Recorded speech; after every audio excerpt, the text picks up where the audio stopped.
नमस्कार, the angle में आप सभी का स्वागत है। मैं हूं आपके साथ नीतू शर्मा। सबसे पहले नजर डालते इस वक्त की खास खबरों पर। हरियाणा के पूर्व सीएम भूपेंद्र सिंह हुड्डा के घर सीबीआई का छापा। दिल्ली एनसीआर में एक साथ 30 से अधिक जगह की छापेमारी। इसरो ने एक बार फिर से रचा इतिहास। पीएसएलवी C-44 को पृथ्वी की कक्षा में सफलतापूर्वक किया स्थापित। रेलवे मंत्रालय ने एडवांस टिकट बुकिंग सिस्टम में किया बदलाव। रिजर्व टिकट में जुड़वा सकेंगे बच्चों का नाम। प्रमोशन के लिए यूनिवर्सिटी कर्मचारियों ने किया कार्य बहिष्कार। माइग्रेशन, मार्कशीट और परीक्षा कार्य अटके।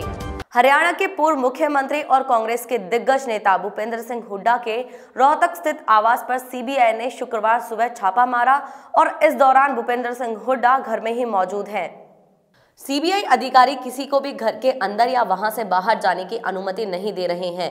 सीबीआई की टीमें दिल्ली एनसीआर में एक साथ 30 से अधिक जगहों पर छापे मार रही है। गौरतलब है कि सीबीआई ने ये छापा साल 2005 में एसोसिएटेड जर्नल्स लिमिटेड को गलत तरीके से जमीन आवंटित करने के मामले में मारा है।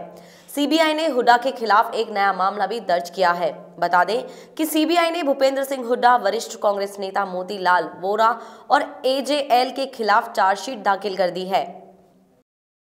भारतीय अंतरिक्ष अनुसंधान संस्थान ने एक बार फिर से इतिहास रच दिया है। इसरो ने गुरुवार देर रात श्रीहरिकोटा के सतीश धवन अंतरिक्ष केंद्र से दुनिया के सबसे हल्के उपग्रह को पृथ्वी की कक्षा में सफलतापूर्वक स्थापित कर दिया।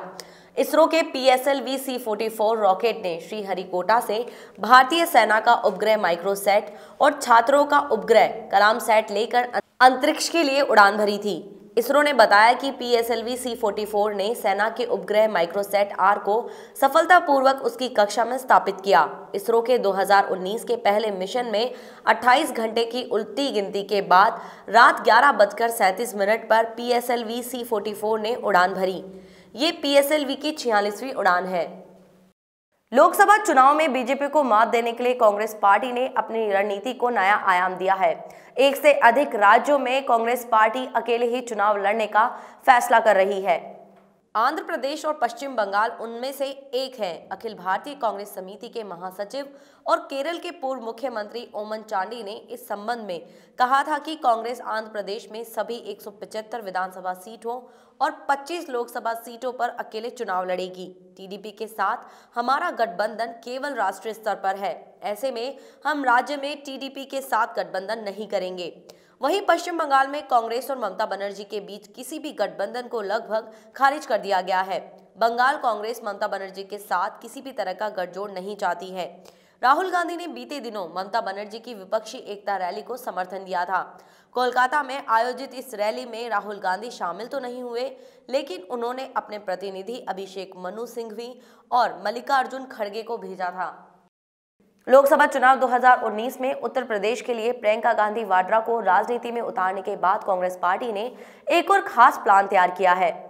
कांग्रेस सूत्रों के मुताबिक पार्टी अध्यक्ष राहुल गांधी फरवरी के दूसरे सप्ताह में कुंभ मेले में आस्था की डुबकी लगाएंगे। ऐसा बताया जा रहा है कि इस दौरान पहली बार जनेऊधारी राहुल गांधी की पहली तस्वीर दिखाई देगी। इस दौरान राहुल गांधी पीली धोती और पीला गमछा पहने कुंभ में पहुंचेंगे। राहुल गांधी के कुंभ में लगभग 1 दर्जन ब्राह्मणों के मंत्रोच्चार के बीच संगम में डुबकी लगाएंगे। जानकार मानते हैं कि कांग्रेस यूपी के करीब 24% सवर्ण वोटरों को साधने की तैयारी में है और इसलिए राहुल गांधी के कुंभ में डुबकी लगाने के साथ ही कांग्रेस पार्टी अपनी एंटी हिंदू छवि को खत्म करने का आखिरी प्रयास करेगी। दिल्ली पुलिस की स्पेशल सेल की गिरफ्त में आए जैश ए मोहम्मद के दोनों आतंकी दिल्ली में बड़े पैमाने पर हमला करना चाहते थे। इन्होंने India gate, Rajghat, Lajpat Nagar market, पालिका बाजार और राजपथ पर ग्रेनेड से हमले की साजिश रची थी। स्पेशल सेल के अधिकारियों ने बताया कि आतंकियों से जो ग्रेनेड बरामद किए गए हैं वह बहुत शक्तिशाली हैं। आतंकी अब्दुल लातीफ जम्मू कश्मीर में पिछले 5-6 महीने में जितने भी ग्रेनेड हमले हुए हैं उनका मास्टरमाइंड रहा है। आतंकी ग्रेनेड व हथियार जम्मू कश्मीर से लेकर आए थे। गिरफ्तार आतंकी अब्दुल लातिफ और हिलाल अहमद बट का हैंडलर पाकिस्तान अबू मौज उर्फ अबू बकर है। अबू बकर ने ही आकिब के जरिए अब्दुल लातिफ को नवंबर 2018 में काफी ग्रेनेड दिए थे। अबू बकर के कहने पर वह लाल चौक जम्मू कश्मीर गया था और वहां पर उसे आकिब मिला था। आकिब 2 दिन अब्दुल लातिफ के घर रुका था। आकिब ने ही उसे करीब 1 दर्जन ग्रेनेड, पिस्टल और करीब 20 कारतूस दिए थे। अबू मौज ने ही अब्दुल लातिफ को ग्रेनेड से जम्मू कश्मीर में पुलिस व सेना और दिल्ली में गणतंत्र दिवस के मौके पर आतंकी हमले करने के आदेश दिए थे। अब्दुल लातिफ पाकिस्तान में बैठे हैंडलर से टेलीग्राम व व्हाट्सएप पर बात करता था। भारतीय जनता पार्टी की सहयोगी पार्टी शिवसेना ने प्रियंका गांधी के सक्रिय राजनीति में आने के फैसले की तारीफ की है। शिवसेना के मुखपत्र सामना में कहा गया है कि प्रियंका अच्छा काम कर सकती है। वह अपनी दादी और पूर्व प्रधानमंत्री इंदिरा गांधी की तरह हुक्म की रानी साबित हो सकती है। सामना में लिखा है कि प्रियंका की तोप चली और उनकी सभाओं में भीड़ उमड़ने लगी तो ये इंदिरा गांधी की तरह हुक्म की रानी साबित हो सकती है। राहुल गांधी ने अच्छा दाव चला है। कांग्रेस में महासचिव पद पर प्रियंका की नियुक्ति की गई है। आने वाले लोकसभा चुनाव में सफलता प्राप्त करने के लिए सब कुछ करने की तैयारी है। ये कांग्रेस अध्यक्ष राहुल गांधी ने ऐसा करके दिखा दिया है। राहुल गांधी सफल नहीं हो पाए इसलिए प्रियंका को लाना पड़ा, ऐसी अफवाहें उड़ाई जा रही थी जिसमें कोई दम नहीं है। अपराधियों पर शिकंजा कसने और कानून व्यवस्था को बेहतर बनाने के लिए जयपुर कमिश्नरेट की पुलिस अब महाराष्ट्र पुलिस के मॉड्यूल पर काम करेगी। पुलिस मुख्यालय से निर्देशों के बाद पुलिस कमिश्नरेट ने खाका तैयार करना शुरू कर दिया है। अब तक थानों में पुलिसकर्मी ही शिफ्ट में ड्यूटी करते थे, लेकिन अब कामकाज भी अलग अलग शिफ्ट के आधार पर होगा। पुलिसकर्मी एक शिफ्ट में एक ही काम करेंगे। शिफ्ट के आधार पर काम, मकसद पुलिसकर्मी को तनाव मुक्त करना है और उन्हें पारिवारिक कामकाज के लिए समय देना भी है। वर्तमान में पुलिसकर्मी 18 से 20 घंटे की ड्यूटी के दौरान तनाव में रहते हैं। एक मकसद पुलिस थानों में दर्ज मुकदमों का समय से निस्तारण और पीड़ितों को न्याय दिलवाना है। इस संबंध में डीसीपी हेडक्वार्टर ने सभी डीसीपी और एडिशनल डीसीपी को अति आवश्यक पत्र लिखकर पुलिस मुख्यालय को रिपोर्ट भेजने के लिए फीडबैक मांगा है। राजस्थान यूनिवर्सिटी में कर्मचारियों ने पदोन्नति प्रक्रिया शुरू करने की मांग को लेकर कार्य बहिष्कार कर दिया और प्रशासनिक भवन पर ताले लगा दिए। इस महीने में कर्मचारियों का यह दूसरी बार कार्य बहिष्कार था। इससे पहले रजिस्ट्रार और एक कर्मचारी के बीच कहासुनी को लेकर कर्मचारियों ने कामकाज छोड़ा था। इनसे पूरी तरह छात्रों को परेशानी हुई है। यूनिवर्सिटी सहित कॉलेजों में भी कामकाज ठप रहा।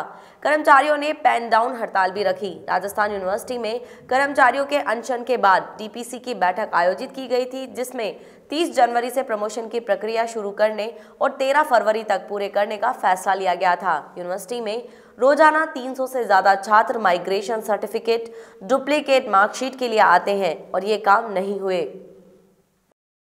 रेलवे मंत्रालय ने एडवांस टिकट बुकिंग सिस्टम में बदलाव किया है। पहले से रिजर्व टिकट में परिजन अब बच्चों का नाम जुड़वा सकेंगे। हालांकि इस दौरान बच्चों को ट्रेन में सीट नहीं मिलेगी और ये सुविधा शताब्दी एक्सप्रेस में लागू नहीं होगी। यात्रियों से लिए गए फीडबैक के आधार पर यह बदलाव किया गया है। रेलवे ने ऐसे परिजनों की परेशानी को कम कर दिया है जो किसी कारणवश एडवांस टिकट बुकिंग के समय अपने बच्चों का नाम टिकट में दर्ज नहीं करवाते थे। अब ऐसे यात्रियों को बच्चों का नाम एडवांस में बुक की गई टिकट में जुड़वाने के लिए टिकट को रद्द नहीं कराना होगा। रेलवे के एक वरिष्ठ अधिकारी ने बताया कि इस सुविधा के तहत परिजनों को बच्चों का नाम रिजर्व टिकट में शामिल कराने के लिए आधा किराया देना होगा। इस बुलेटिन में ये थी अभी तक की खास खबरें। जुड़े रहिए द एंगल के साथ। नमस्कार।